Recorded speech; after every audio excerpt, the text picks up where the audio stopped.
Homer is the only one in the family who doesn't like dogs. He even often steals dog food. I've just never really been a dog person. Really? What about Bongo? Bongo? I told you never to ever talk about Bongo! It turns out Homer used to cry all the time as a kid, but Bongo always knew how to comfort him. This puppy grew up with Homer. That period was the happiest time of Homer's life.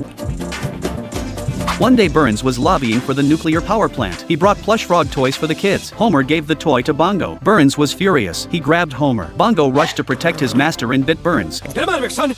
Now! Abe quickly apologized to Burns, but Burns said he wanted to see Bongo dead. He sent the Springfield dog catchers after Bongo. At the critical moment, Abe found Homer and saved them. Meanwhile, the dog catching truck flipped over. The dogs regained their freedom. To protect Bongo, Abe took Homer to a friend's farm. Before leaving, the puppy was very reluctant to go. Homer took off his shirt and gave it to Bongo, so Bongo would always remember him. How long till we come back and get him? Abe had to tell Homer the truth. What? No! No! No, Bongo!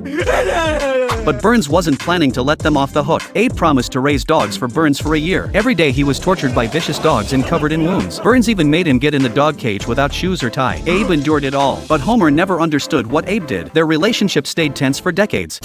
Grandpa, why is the saddest story you ever told the only one that's ever made sense? Doesn't make sense to me. Then Homer told another version of the story. It turns out Homer had secretly returned to the farm to visit Bongo, but Bongo seemed to have forgotten him. Homer finally gave up. Well, that's just the way dogs are. The most disloyal and faithful creatures God ever made. Abe suddenly pulled out a photo. Bongo still kept the t-shirt Homer gave him. It turns out Bongo hadn't forgotten Homer after all. Only then did Homer understand that Abe had saved Bongo. All these years I thought you loved that dog more than me. Why would you think that? Just because I put you in a home where they feed you dog food? Oh, give me a hug, son.